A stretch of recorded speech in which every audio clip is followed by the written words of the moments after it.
Hi, everyone, and welcome to this evening's Artfluence panel. We're chatting woke comedy, stand-up comedy's role in decolonization, and the premise, or like the essence of it, is how is stand-up comedy being used in post-colonial Africa to decolonize mindsets. We're very privileged to have some comedy scholars as well as comedians in practice in the room. So we've got a cool intersection between theory and praxis, which I think is going to be really nice to explore. My name is Kelly Equipman. I am a writer, dabble in various genres of arts and activism, and I am going to hand over to our panelists to introduce themselves. I would like to go in the following order, and then I'll tell you guys how I'd like you to introduce yourselves. We'll go Snare, generally, Prince, and then Izu. So we mix it up a little bit with our comedians and our academics. And tell us a bit about yourselves, but also, could you tell us for the comedians, could you tell us the joke that made you fall in love with the medium, or the most recent joke that you heard that made you fall in love with comedy again? And then for our academics, if you could tell us what made you fall in love with comedy? Like, what was the moment or the experience that made you just want to commit to exploring the medium through your work? Does that make sense? Does that all comedians? I'm putting you on the spot here to like to perform, but tell us what you want about yourselves and add that in, please. Okay. I'm gonna see also if I remember that last one because as you said it, I was like, I'm still thinking about the first one and I was struggling there. It's either the joke that made you fall in love with comedy, or the last joke you heard that like made your belly ache and made you go like, man, I love what I do. Whether that be your own joke or someone else's. Like, yeah. Vibe. Okay. So hello, hi, beautiful people that we can't see right now. Hope you're good. I'm Sneh Dladla. Full name is Seneliso Andiso Dladla. Umkabatelo wakabadelo ngoba sabantu bantangame manje ngenkaba yakhe Pembe yakuba ngoti. I just do this because to surprise the blacks. But yeah, who I am and what I do, stand-up comedy. I do comedy as a whole umbrella. Do directing, acting, music as well, and also have a theater training and classically trained. So I like to mix all those worlds together. Where my approach to comedy most of the time is to put you in the world of the gag I'm telling you about rather than telling you the gag, because that's how I do it best for myself. So it's bringing the theater element into comedy in order for us to enter the world of the joke than to hear it so that we also are part of it. If you want more details, check out the social medias and so on and so forth. You'll see all the different type of things that I do. They usually have music involved and some acting and then have some sort of comedy element to it. Now, to answer that question, hey, Kelly, you're making me, you must dig deep. Because it's weird as well now to explain a gag also that's not yours as a comic. It feels like I'm stealing as I'm telling you about the joke. But one of the best gags that kind of made me re-fall in love with comedy again is one of KG Moghadi's gags. My goodness, KG Moghadi is one of the most funniest comics ever alive. I remember he was chatting about the Doom pastor, who I think this happened about 2-3 years ago, where the Doom pastor sprayed people with Doom in church. And his basic premise is that he, oh my gosh, he's so he is concerned about the person who got sprayed first, but he is mostly concerned about the person who followed the first person who got sprayed. Once the pastor did this with the can once again, it's one of the most simple, silliest things to say, but it tore me apart because it was so simple in what it was talking about, and I feel like everyone can understand. If someone was sprayed with doom in front of you and you saw a pastor do this in front of you, you would start freaking out. So I'd say that's one of my most favorite gags. Awesome. Thank you, Sneh. That's great. And I must admit, I have been circulating your videos all over. I love the like musical and comedy mashup, and I'd love to get more into the kind of genre mashup that you're talking about. It's very exciting. Thank you, man. Cool. Thanks for that. Jenna Lee, can we move on to you? Yes, thanks, Kelly. Hello, everyone. I'm Dr. Jenny Donian. I'm currently a postdoctoral researcher at the Nelson Mandela University under the chair of ISKIA, which is Identities and Social Cohesion in Africa. So I started doing my PhD on stand-up comedy, and I wrote a book on it that was published overseas. And since then, I've just been writing about humor, stand-up comedy, especially within the South African context. I specifically like to focus on our country and the Greater African Network. And this year, I'm co-hosting a weekly seminar on the power of humor. So we have a lot of South African scholars, we have a lot of African scholars, and even international guests. So that's been a great way to really draw people's attention to humor in academia. And I hope you enjoyed this evening. That sounds really cool. Like, that sounds really, really, really interesting. I guess for a lot of people, we don't necessarily imagine academia to be humorous or for academia to delve into humor. So it's really cool. And I know both of you have said prior to this conversation that Jenny and Izu you're the only two scholars who have published full-length books about comedy. So it's quite a privilege to have you both here and, kind of explore those experiences. So thank you. Thanks very much, Kelly. Cool. And then the comedian called Prince. Tell us a bit about yourself and the joke that shook your life. That shook my life. Right. Hello, ladies and gentlemen. So I am the comedian, formally and informally known as Prince. I'm from the Eastern Cape, as we mentioned just in the pre-show. And I've been doing stand-up comedy for about 8 years now, 8 to 10 years. I've done a lot of super cool things, like I've won multiple competitions in comedy clubs and comedy festivals and so forth. I've had a mild traveling career around the world, having traveled to Switzerland to do stand-up comedy, South Korea to do some stand-up comedy, and of course, African countries such as Namibia, Botswana, Swaziland. And yeah, I've won awards. We had a Comics Choice Award, so I've won many comic awards. Those are just like the shiny things about my career, like the obvious standout things from a human perspective. But other than that, I've been performing at festivals, doing my one-man stand-up comedy show. I've been on a show with Trevor Noah called Trevor Noah's Nation Wild on Mnet and Showmax.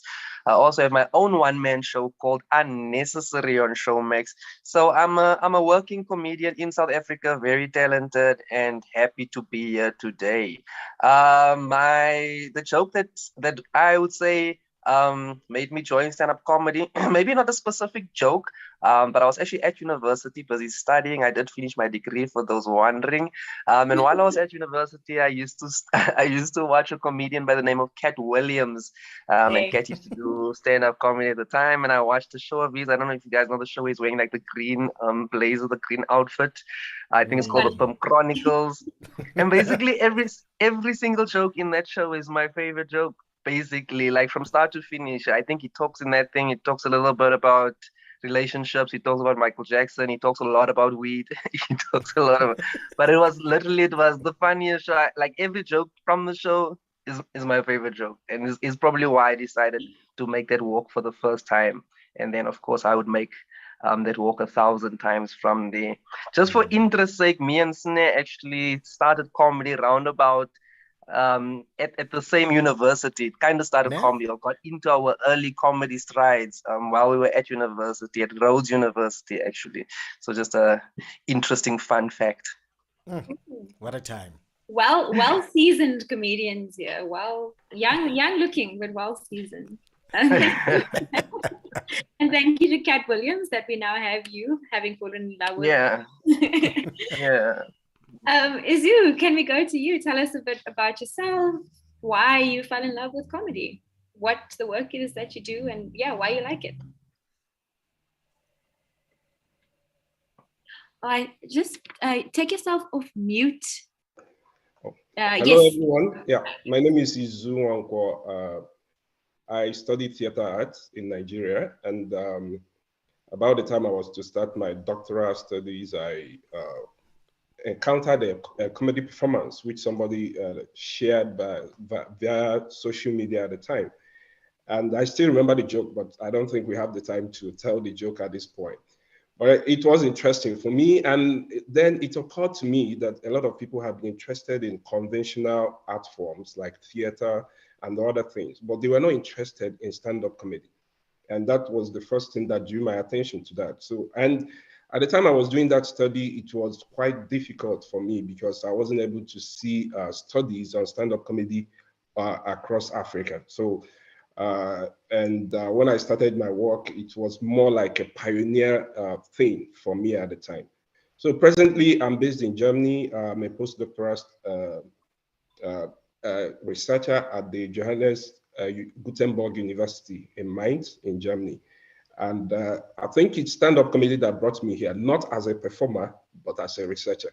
So I call myself a comedy apologist because I've been studying, following a lot of stand-up comedians across Africa, not just from Nigeria, from north to south, southern part of Africa. And recently we came up with a book, which is stand-up comedy in Africa. And we had contributors from all over Africa who wrote about performances in Kenya, in Egypt, in South Africa, and several parts of Africa in that collection. So yeah, I think that's about it. Yeah, thank you. Thank you. Does a comedy apologist fight in the corner of comedians? Yes. Okay, Always. cool. Always. Always. That's awesome. Thank you. Cool. So the format of the rest of the conversation is I'll ask some questions. They're pretty much like free for all. Some of them might be of, not more interest, but questions that the academics would like to answer first or that the comedians in praxis would like to answer first. But generally, for those watching, people will raise their hands and then they'll answer a question. For our panelists, you're most welcome to, it's not like only one person may answer a question. If we end up having a great discussion off of two questions, then, so be it. So please feel free to respond to someone else as well, to add thoughts, etc.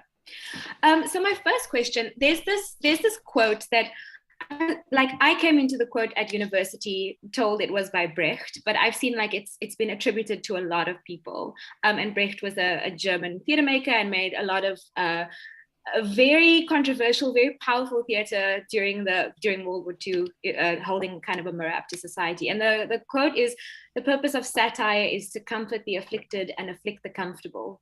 And when I thought about it today, I wondered if that's similar to the comedic genre as well. So my first question is, what are the parameters of a good joke?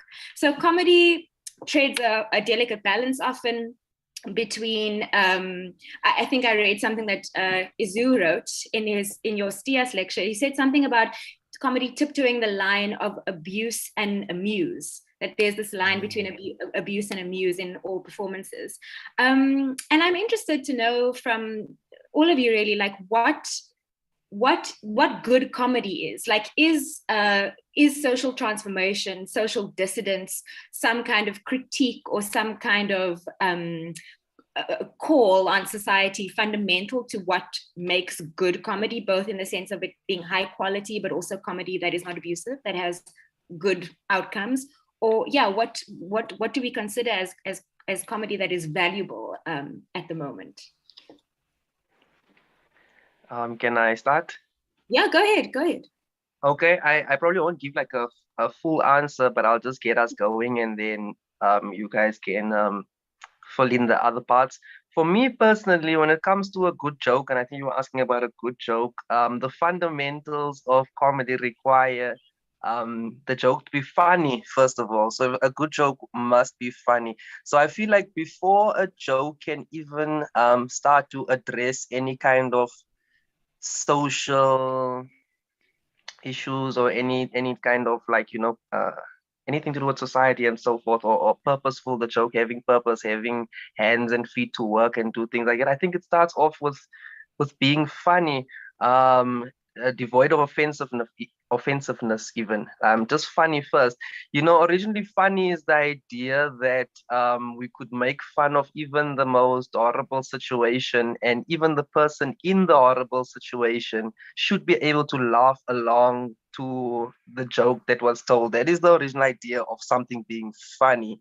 I know nowadays, obviously, you can tell a joke, somebody finds it offensive, it's not funny to them. But generally speaking, when we speak of funny, we mean that even the person who just broke their arm and we told a broken arm joke should be like, oh, wow, that's so funny that even I with my broken arm, even I'm laughing.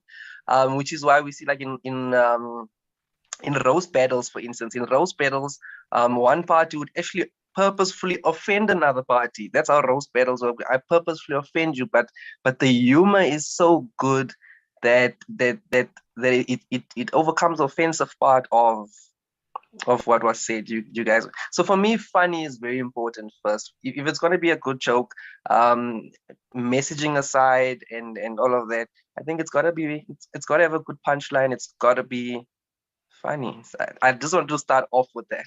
No, gotcha. It's an important qualifying characteristic. Yeah. Anyone else want to weigh in or add in? Oh, just unmute. Yeah, there we go. Yeah. Cool. I wanted Sneh to speak first. Sneh. He's a comedian. Yeah. You know, because when you ask like what makes a joke good, it's a question I've also been fighting with, because I feel like all things, comedy is also subjective. What one person finds funny, someone else could find offensive. And the difficult thing about it sometimes that it will offend few, much like you're saying, that is to also go against the inflictors. So you could say it's a double-edged sword as well. So definitely, I love what Virgil's saying, that definitely number one, it has to be funny. But within that, it is subjective, and it's difficult to kind of go, this is funny, this is not, because you might not like it, and I might love this gag, which for me has just made me become the person to say that when it comes to comedy, to say number one, it's not for me if I don't find it funny, and number two, if someone is bombing and a joke works somewhere else, it's a simple thing, you haven't found your market. So it's become the root of its subjectivity. I'm reaching for a big word here that I almost flundered, but I feel like it's subjective. Okay, awesome. Okay, so we've got funny, and we've got funny and subjectivity, or taken up in accordance with who's in the room. Okay. Okay. If I can come in. Come in, yeah. Of course. Yeah. Okay. I think we have to first. I think I agree with everything the comedians have said. What Sneh and Prince said, they are quite in order. But from the audience's perspective, you know, we also have to understand that what we call humor is culture-centered. So what is funny to one person may not be funny to another person based on their experiences, you know, based on what they are coming with. So what we find, because I'm going to define it in terms of what we're experiencing now. Now we have a situation where people take pride in, you know, being agitated over sensitivities. You know, we have people who are highly political, who are highly conscious of political correctness. Now, the idea of wokeism and things like that, people are now more conscious of their rights. So somebody who has experienced something, because jokes are funny, but there is nothing that is funny that is normal. So funniness often comes from offense and abuse in most instances. You know, we had this presentation at Jenna's seminar the other day, and somebody raised an issue and said, when I made this statement, this person said that when you look at Mr. Bean, for instance, that Mr. Bean brings inoffensive jokes, and that's not true, because he's involved in self-denigration, which means he abuses himself in order to make other people laugh, and that's quite offensive. So the problem we have now in terms of defining what a good joke is, yes, funniness is there, but whose funniness are we talking about? Because when you say funny, somebody might find something funny, the other person will find it offensive. Now, what is happening is that we have a lot of different cultures coming together at the same point. And then in the physical space, you find people from different cultures and having different experiences and backgrounds coming together in that place. And because of their experiences, they tend to react to individual jokes in different ways. Now, you also have social media, which also creates its own problem. Because when you take a joke outside the context in which it is produced, it becomes a problem. Because outside that environment, it can be exposed to several other meanings. Okay, so in the context where a joke is told, it's easier to understand because there's a kind of relationship between the performers and the audience. This relationship affects the way comedians tell every part, every segment of their joke. So if they tell a joke that is funny and they find that this audience is tolerant, they can actually broach the boundaries of taboo and try to, do things that your audience may find not very funny, but because there's a rapport between them. Now, when you take that performance to social media, it becomes a problem because people who were not there when these jokes were performed will react differently to this thing. So for me to define a good joke, it's a very difficult thing because comedians have to navigate these cultural differences to be able to tell their jokes. And that's why I call myself comedian apologist, because if we take out the idea of the limit, because what makes a joke to be funny in the first instance is that the point where this joke is performed is taken out of the ordinariness of everyday existence, which means what we call liminality, which means that the audience gives the performer the permission to transgress. Now, what we find is that people are withdrawing this permission and they are now taking offense, and that's what is creating problem. So I think I will progress with other ones, but yeah, it's difficult to define what a good joke is because when it is funny to one person, it can be offensive to several other people. Yeah. Thank you. Yeah, that's interesting because I think historically speaking, obviously, I think for years, people were always more likely to choose which ticket they'd want to buy to which performer. Like some people are Chris Rock fans, some people are Kevin Hart fans, some like Ricky Gervais.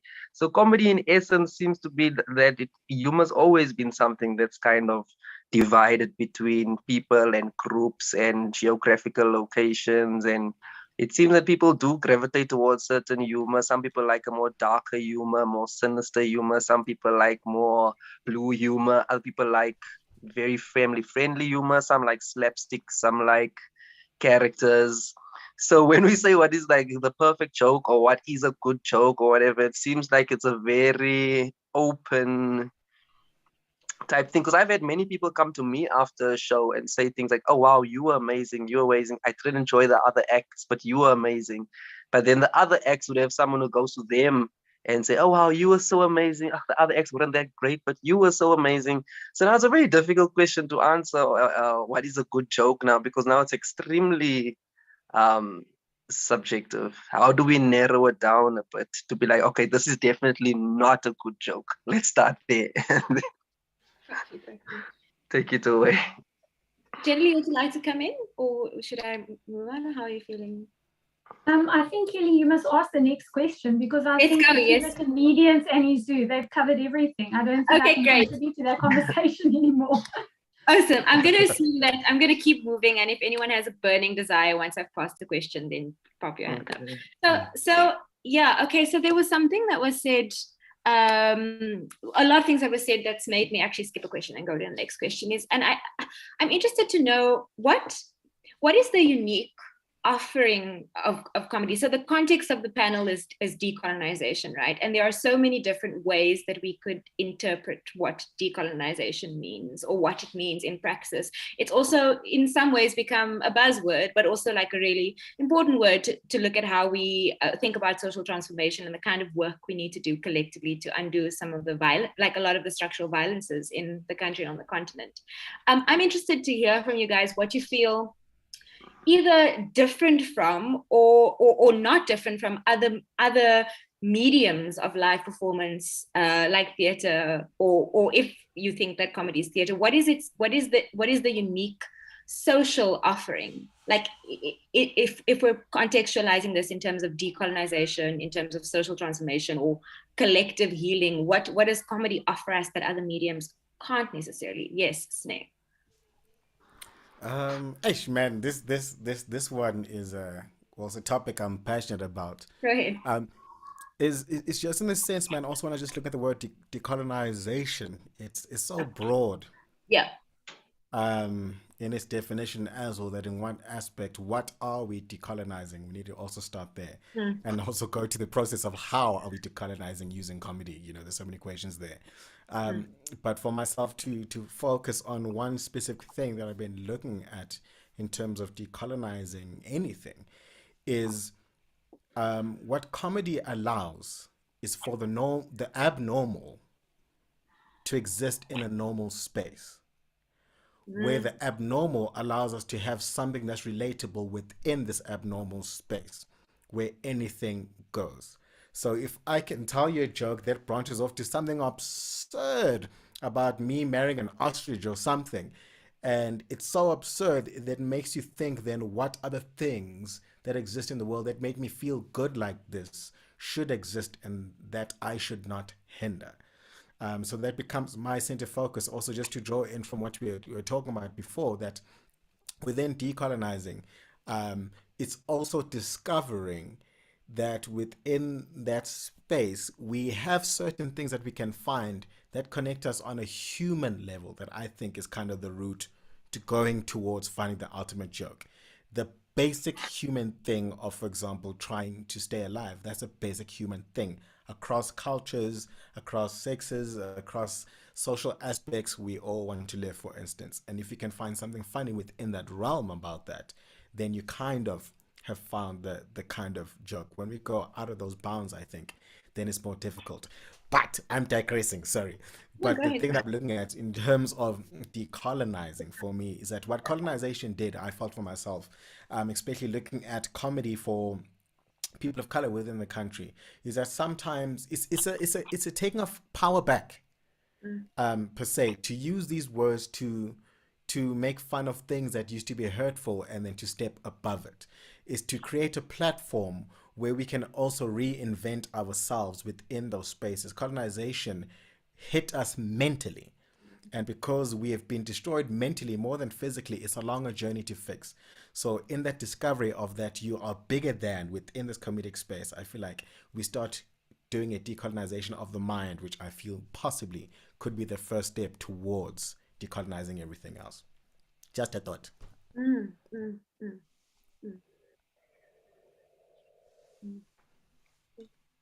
Yes, Jenny, go ahead. I first just want to say that Snare does not sound like a comedian. He sounds like an academic. I agree. I was like chewing on that. Yes, I'm like, brilliant job. Okay, so stand-up comedy and decolonization. I think the thing about stand-up comedy as an art form is that it offers a safe space to deal with conflict, to deal with transformation, to deal with cultural and racial barriers. A coping mechanism for stress and anxiety. All these things, I feel, help comedy to be the perfect art form to help with decolonization. And a specific example of decolonization with regard to stand-up comedy is especially the rise of vernacular comedy, which is comedy performed in indigenous African languages. And where these comedians are speaking these African languages in a place that hasn't been spoken before, because stand-up has generally been English in South Africa and to a lesser degree Afrikaans. But now they're bringing these long-ignored languages to the forefront on the stage. And in addition to, decolonizing language, like in addition to speaking linguistically, the thematics they bring to their performances, they speak about cultural peculiarities, uniquely African narratives and stories that they're bringing to the forefront. So I think vernacular comedy is one of the best things that have happened to South Africa. And I actually wrote a chapter on it in Izu's book that he was speaking about earlier. And I think that's a brilliant opportunity for us to see decolonization in stand-up. There's a very interesting narrative, I think, going on about, and it draws me back to something that was said in the previous round of questions about the permission to be transgressive. And I think this ties into what both of you are saying, and I think also what Sneh was saying is, what is the imagination channel or the possibility channel that suddenly opens up because that's also part of decolonization, in my opinion, is the ability to reimagine, as you were saying, beyond the confines of what something has always been kind of presented to you. So it sounds like there's an interesting thread around that. Absolutely, and just to focus on Africa, center Africa, and not colonial languages or colonial precepts or practices, but to really focus, to foreground what makes Africans unique, what makes South Africans unique, their languages, their cultures, their even singing and dancing. Some of the comedians sing so much on stage, and they dance on stage, and they're so boisterous, and like Celeste Truly, she's just spectacular, absolutely spectacular at what she does. Thank you both for that. Yes, Izu, your hand is up. Yes. Okay, for me, I think stand-up comedy is, for me, like every other art form, and it makes its contributions like every other art form. Okay, so in terms of decolonization, we have art, several forms of art doing the same work, trying to change, help us to imagine our existence and our identity and stuff like that. But there's something that makes stand-up comedy peculiar. The first one is that it provides opportunities for mimicry. And there's something that mimicry does, and which is very, very important. When we talk about the art holding up the mirror to society, and you say that the art holds up the mirror, so you talk of fiction, you talk of poetry or stuff like that, holding up the mirror. Theater also does something similar to what stand-up comedy does, because it presents this. It doesn't tell us, it presents it to us. We see life as it is shown, okay? Theater shows us life. We see these artists on stage and we see what they are doing. We are not told what they are doing. The stand-up comedian also, to a large extent, like the traditional storyteller, also imitates some of the things they say. Now, what mimicry does is that when you hold up a mirror, you see your reflection in it. And now when the comedian stands on stage and presents a story, because I don't see it as telling a story, it's more like presentation because of the art of imitation involved in telling the stories. Now, when they present life to us, the audience see themselves in what the performer is presenting. Now, where stand-up comedy differs from theater is that in each case, stand-up comedy does it within the atmosphere of laughter, in a more relaxed atmosphere, where you begin to see yourself. It presents us with the worst of ourselves. It doesn't tell us something good. You don't become a good leader. Maybe we have, let's take politicians, for instance, because they're always the easiest target. Now you take this politician who is very good, who is doing great work, who is, doing, which is very rare in Africa anyways. And then you pick up this politician. Nobody makes a joke about a politician that is successful, that is doing good work. The comedy is always about those ones that are messing up. And I know the South African jokes about Jacob Zuma, about several leaders. Even in Nigeria, you have jokes about the incumbent Buhari and the way he's messed up the country. And you see, comedians take up these things. They don't tell you, you did well, we give you a pat on the back. No, that's not going to be funny. They present it so that way. Now, it's not only about politicians, it's also about us. If you have comedians, they also tell us about ourselves.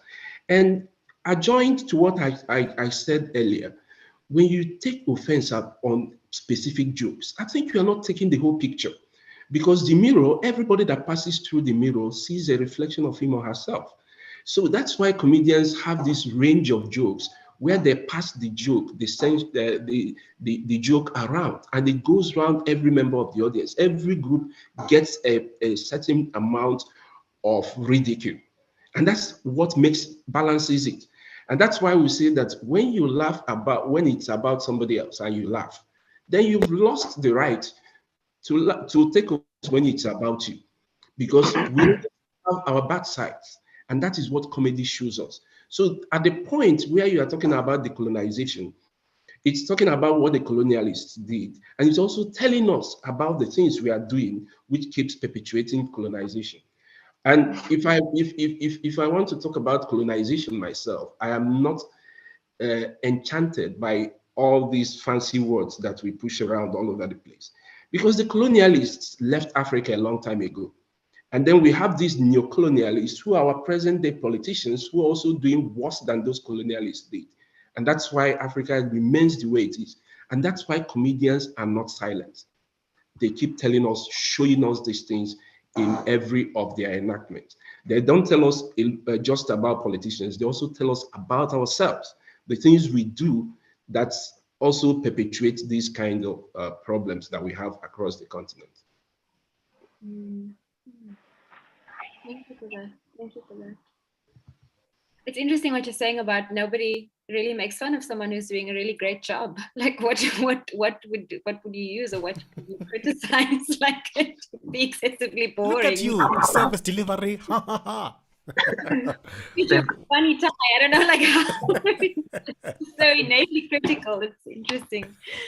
Cool. They've got something called there's something called compliment comedy. It's where you're supposed to insult each other with compliments. Have you guys ever seen that? Interesting. But how would that go? It's in the tone though, ne? It's more in the tone. Yeah. So you say a compliment, but then your tone would be like a little bit naughty. Yeah. You're like, be like, oh, you have such nice long hair. They should call you Rapunzel. Yeah. You're like, what? You know what, Virgil? I look at you and I just smile because your skin, caramel, love it. You know what? That reminds me of like New Zealand comedy a lot, like Flight of the Conchords and stuff like that. There's always something, it's kind of very wholesome. Yeah. But Wholesome comedy.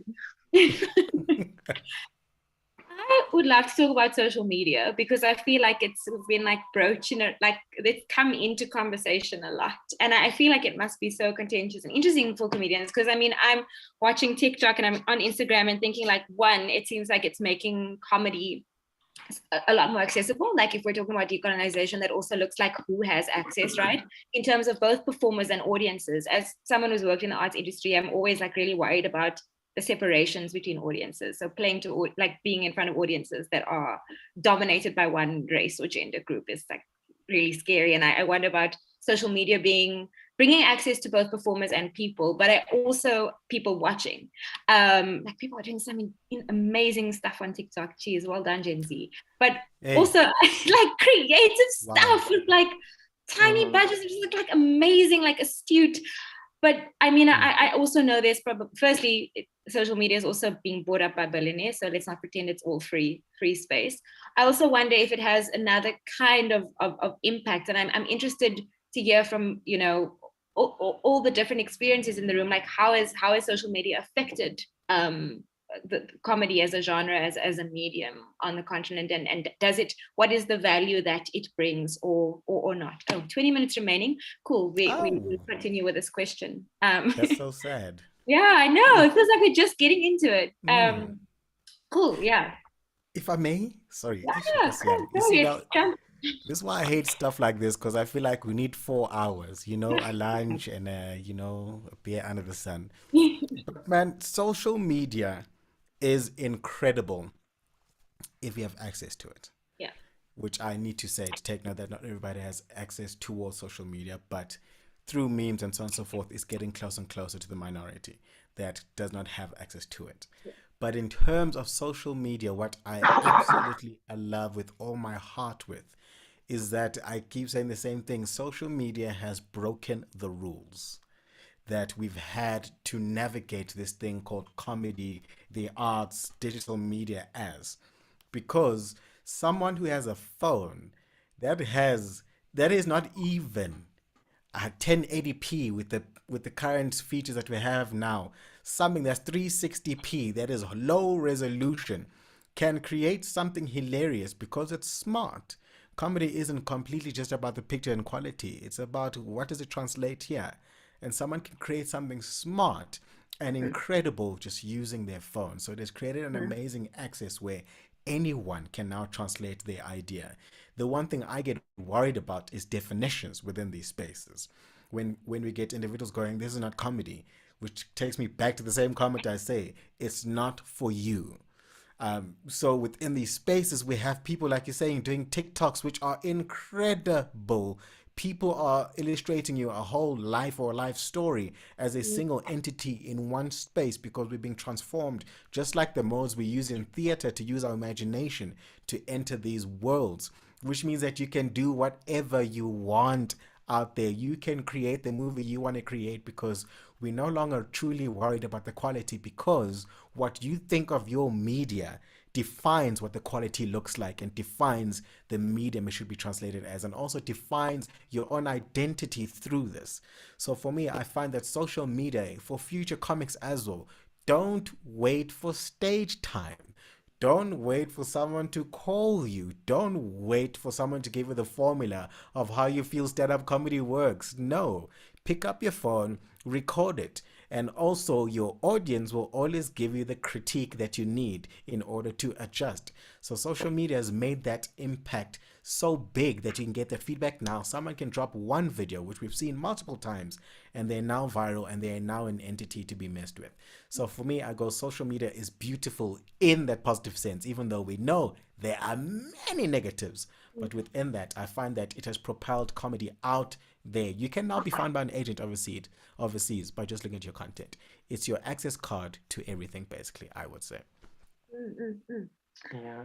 Yes, sure. Yeah, I'm sorry I jumped in before Prince. Yeah, but I wanted to add to what Sneh said, because that's quite wonderful. I've always seen the both sides, the disadvantages and the advantages of social media to stand-up comedy.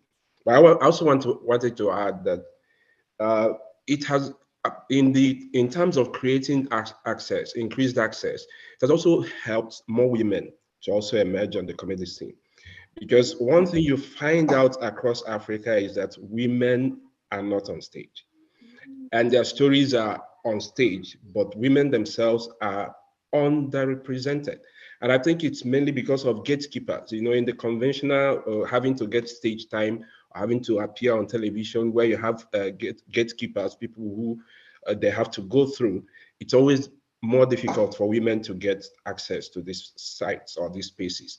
But with social media, they've been able to circumvent all these bottlenecks, and women are gaining access. So that's why you see a lot of women comedians online, especially in Nigeria. I don't know how it is exactly in South Africa, but in Nigeria, we have a lot of women who are creating comedy online. And that's also trying to balance out the gender disparity that we find in comedy across Africa. But on the negative side, I think also that something that is sometimes overlooked is that one thing that makes stand-up comedy stand out is liveness, because the interaction between the audience and the performer.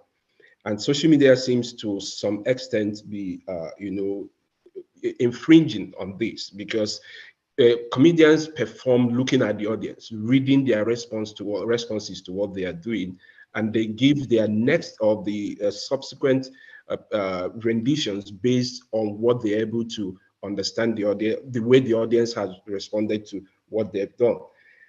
Then there's also the problem of joke repetition, stealing jokes, taking things out, because stand-up comedy was initially meant to be a live thing, a one-off thing, something that is temporal. So it exists in time and moves. And it's within that context that it remains inoffensive, because it's not taken out of that context. But now social media presents comedy in decontextualized circumstances, where you now remove it outside the context of their production, and that's where offense comes in. So social media has increased offensiveness to jokes from where I sit. I think that's the way I see it. I think interesting. Very interesting. Yeah. Prince, you wanted to come in there? Yeah, no, a small one, like social media, especially for like I'm about 33 years old, so I'm not sure if I'm like the older generation now or what, but like social media for us is like a little bit tricky. It's like waters you have to navigate, for instance, spaces such as Twitter, spaces where I tread politely there, because I feel like stand-up comedy, as we've mentioned, context in stand-up comedy is critically important. And if there's one place you don't want to be caught wrong-footed with your context, that's on Twitter, because that can potentially end your career. other than that, so yeah, so tread carefully there. Other than that, then obviously your Instagram and so forth. Also something very interesting to adapt to, because I feel like as a stand-up comedian, specifically now a stand-up comedian, I feel like this is like another entire department or organization that has been added to like our already existing job, you know. So we used to building your markets live, you know, getting your audiences who come to your shows and so forth. But now we have to build a social media presence as well, which sometimes for me feels like I'm like, okay, am I adding on to what I have and like adding an extra facet, or am I building two separate identities for myself? Is there my stand-up comedy? This is me stand-up comedy, and then social media, I'm this other person who does this other things. So it's a very tricky thing for me to navigate in terms of stand-up comedy and how it works in the real world, like this world, and how the social media comedy world fits into the whole thing. So for me, social media very interesting. Interesting to say. You're wondering if it's synchronous or separate, like how you navigate that. That's interesting. Yeah. I've got two questions here from the audience, so I'm wondering if I'll pop that in, and then we can anyone can take it before. I think we've only got like 8 minutes left. Time went very quickly. There's a question that says, comedy is both an art and a business, and this matters. I think it's more of a comment. If anyone would like to jump on that, go ahead. Maybe just one person, just so that I can get through both questions and a closing. If anyone would like to take that one. I'll just say I agree.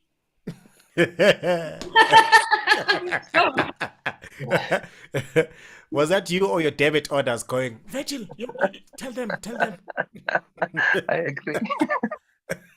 Then we have another question of, I think I'm going to interpret it. So the question says, do these acts exclude using cultural codes? Is that also decolonial? But I think this came up. Yes, go ahead. Jenny, is your hand up? Yes. Sorry, Kelly. I think stand-up comedy always excludes. Someone in the audience is always going to be excluded. So one cannot say specifically like, do cultural codes exclude? Lots of other aspects can exclude, but I never feel like, well, South African and African comedians, I don't think they use cultural codes as an exclusionary practice. It's actually more for group solidarity, shared experiences, social cohesion. Yes, I don't see it as an exclusionary act at all, because like Izu and Snare and Prince has said, people are always going to be offended and some people are always going to be excluded. It just depends on the specific group or community that you relate to or identify with. It's interesting. I think that seems to answer the second part of the question. I'm just trying to unpack the question was, is that also decolonial? And I think the question is, what you're saying is our specific cultural codes that are perhaps very specific to a culture, is that exclusive, or is it part of a decolonial praxis? And I think you've offered that it's never meant to exclude. In fact, using specific cultural codes is the opposite. It's cohesive. Exactly. It's assertive. Exactly. Yes, do you have to add on that one? Is your hand up? I flippin' love what Jen is saying there, is that that yes, comedy will exclude, but within that context, for me, it's encouraging to go find out more. Then you won't be excluded. What it shows you is that you are culturally most likely within that context unaware of what happens in another culture, so therefore you haven't taken the time to engage and learn other spaces.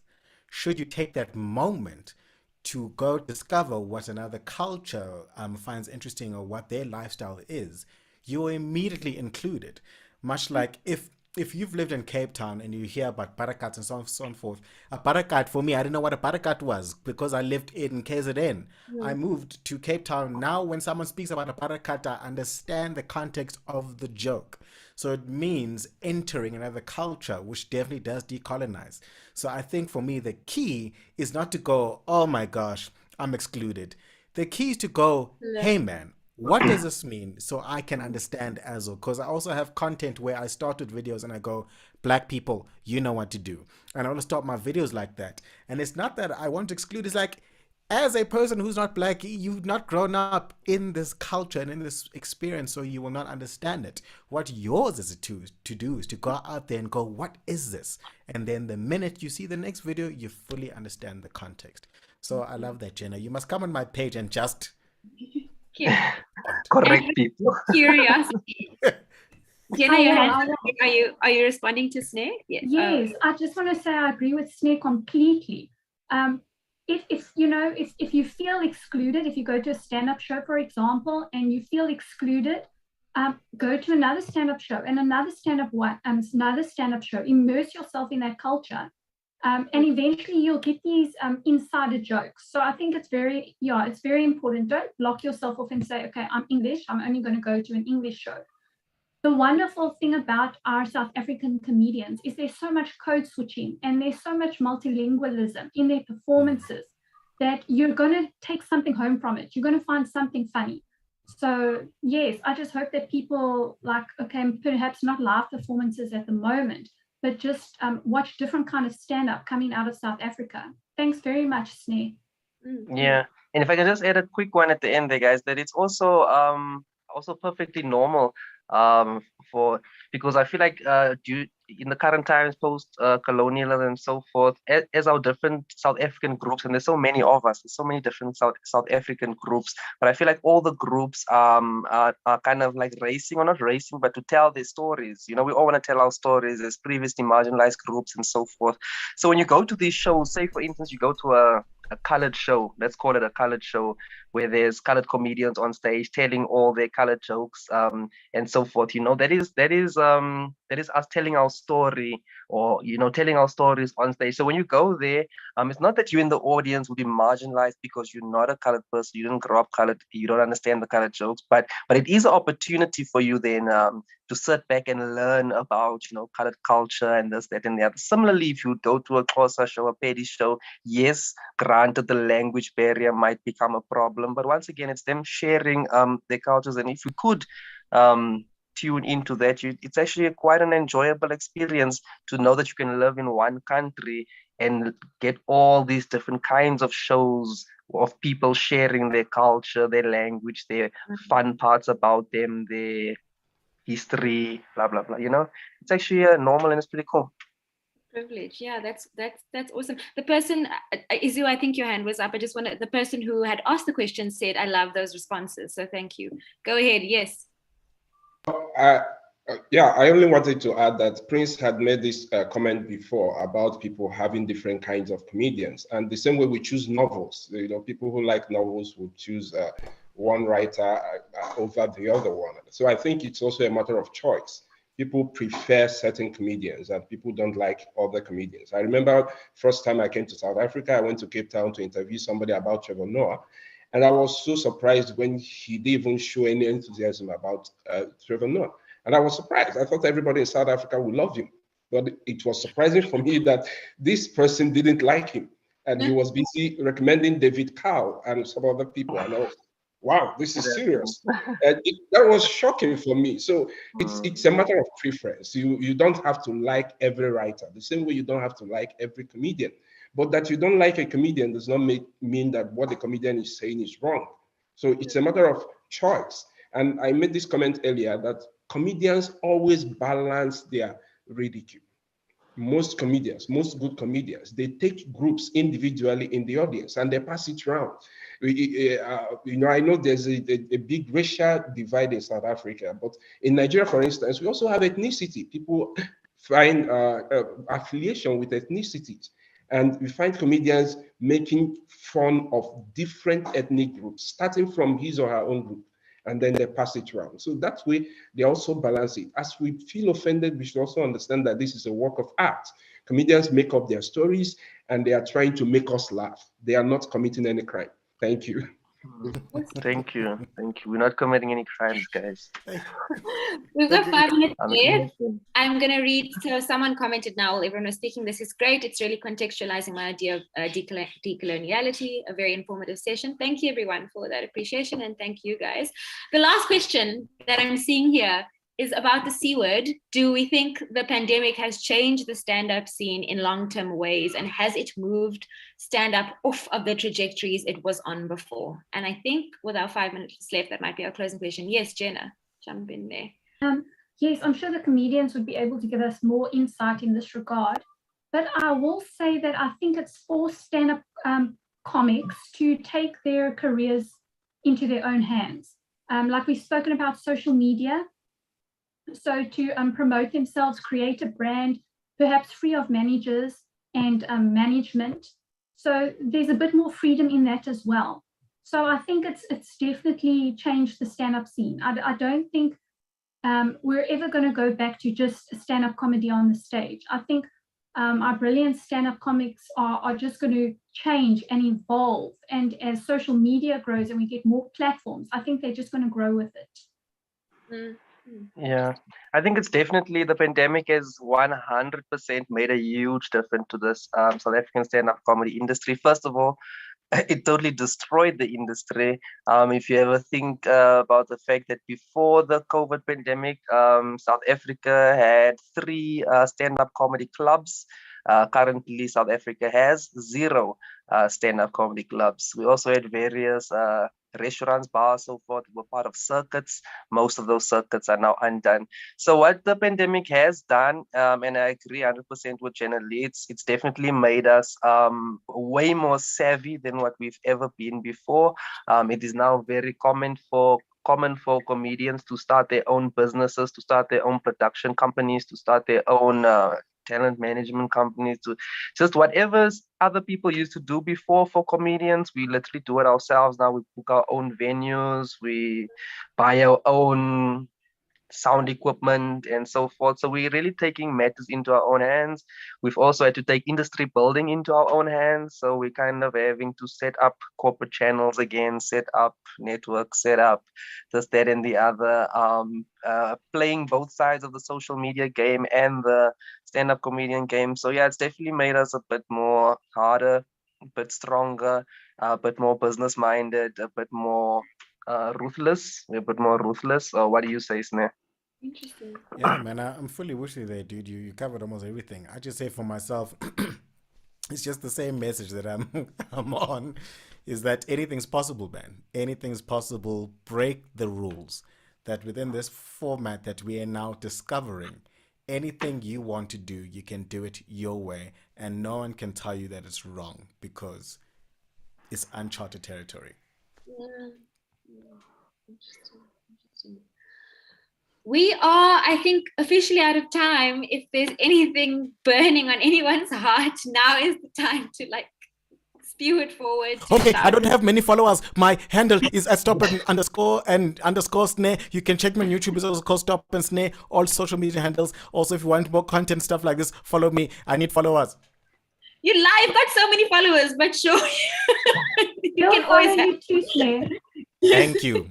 Everyone counts. T-shirts and merchandise, it's all typically. But yes, go. This is about supporting comedians. So follow Sneh, follow comedian known as Prince, called Prince officially and unofficially. Follow the work of our only two comedy scholars that have written about the genre. It's so important that where there's practice, there's reflection, and a created trajectory and a discourse. Like when we're talking about decoloniality, that 50 years from now, this conversation and the work that's been published and the videos out there are things we can look at and touch and feel moved by. So just thank you, everyone. Thank you for your sharing and your offerings. I think it was really, really, really wonderful to hear from you. Thank you. Happy to be here. Thank you. Thank you, everyone. All right. Bye. And now we're going to do the awkward thing. Wait for it to end. Okay. We're hoping that they've cut off the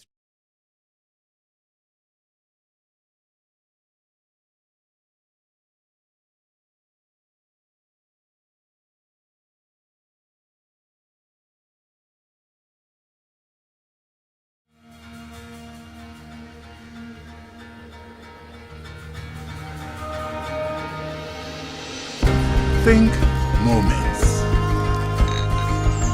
and memories. Make magic and movies. Share between sons and daughters, or just friends in their quarter. More music, more movement, more space for amusement, where history was made and the future is paved. Adventure awaits. Together, embraced, just down the highway. Think Midlands, my way.